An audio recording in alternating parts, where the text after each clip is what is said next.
वेळेला आपलं मराठा आरक्षण चालू होतं त्यावेळेला कोपर्डीचं प्रकरण चाललं, मराठा आरक्षण जोरात चालू असताना ज्या वेळेला जरांगे पाटलांनी आंदोलन केलं त्यावेळेला त्यांची पहिली मागणी होती, मी सरसकट कुणबी दाखले घेणार.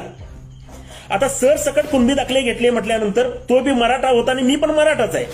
आम्ही मराठा लोकांनी काय सांगितलं, अरे कसं शक्य आहे, म्हणजे ऍक्च्युली आम्ही जाहिरात केली नव्हती, मनात म्हणत होतो कसं शक्य आहे, तरी जर राहू दे बाबा, आपला भाऊ आहे, आपला भाऊ आंदोलन करतोय, आपण साथ दिली पाहिजे. नाही असतो आमच्या मराठा लोकांना सांगत होतं हे शक्य नाही.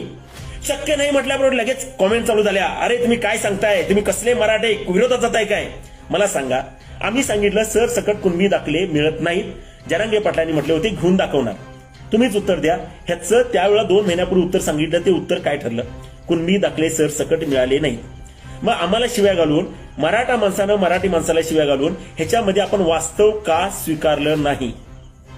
दुसरा प्रश्न, जेव्हा ते मिळत नाही म्हटल्यानंतर त्यांनी मग जोरात आंदोलन केलं, आंदोलन जोरात चालू झालं आणि जोरात आंदोलन चालू झाल्यानंतर केसेस पडल्या. त्या केसेस पडल्यानंतर परत जरांगे पाटलांनी पुढचा मुद्दा घेतला की सगळं सरसकट गुन्हे माघार घेणार तेव्हाच थांबणार. आम्ही हेच समजावून सांगितलं, अहो हे गुन्हे माघार घेता येत नाहीत. तुम्ही सांगितलं गुन्हे माघार घेणार, आम्ही मराठ्यांनी हे सांगितलं गुन्हे माघार घेता येत नाहीत. गुन्हे माघार झाले नाहीत. सांगा ह्यात चुकी कुणाची आहे. आम्ही बोललो चूक केली, आम्ही सांगितलं चूक केलं.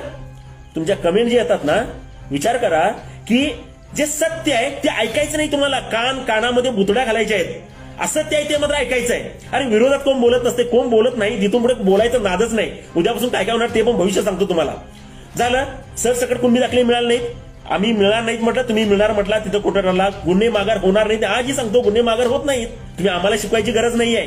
अरे मूर्खांनो, त्याच्या सगळ्या तुम्ही जे हे लिहिताय ना, काय काय ह्या सगळ्या कमेंट जे लिहिताय ना, आणि एक मराठी माणसा लिहितोय, सांगायचंय माझं तुम्हाला हे ऐकायचंय. विचारा कोल्हापूर जिल्ह्यातल्या लोकांना 167 फौजदारी गुन्हे दाखल आहेत. मला एक सांगा, काही लोकांनी तुम्हाला साधा प्रश्न विचारला आणि माझं प्लीज मराठ्याने एक विनंती आहे, तुम्ही जरा ह्याच्यावर थोडासा विचार करून बघा. ते काय लोक म्हणतात की तुम्ही हे का बोलताय, सांगा हो. सारथी जी आज बरेचसे महाराष्ट्रातले विद्यार्थी, मराठा विद्यार्थी जे बाहेर शिक्षण घेतात, सगळे करतात, सारथी म्हणा बार्टी म्हणा, हे पहिल्यांदा कुणी आणलं? साधा प्रश्न आहे. लोकांनी विचारले कुणी आणलं बाबा, काही लोकांनी सांगितले देवेंद्र फडणवीस आणलं. बरोबर आहे, सारथी बार्टी त्यांनीच आणलं. दुसरा प्रश्न त्यांनी विचारले अण्णासाहेब पाटील जे आता जे कर्ज जे सगळ्या तरुणांना जे मिळतंय, मोठमोठ्या उद्योगांना मिळते, कुणी आणलं? देवेंद्र फडणवीस आणलं.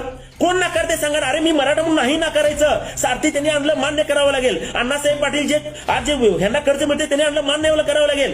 पण 2018 साली मराठा आरक्षण कुणी दिलं? कुणी दिलं? त्यांनीच दिलं, मान्य करावं लागेल. का आपण नाकारतोय? त्यांची बाजू आम्हाला घ्यायची नाहीये. मात्र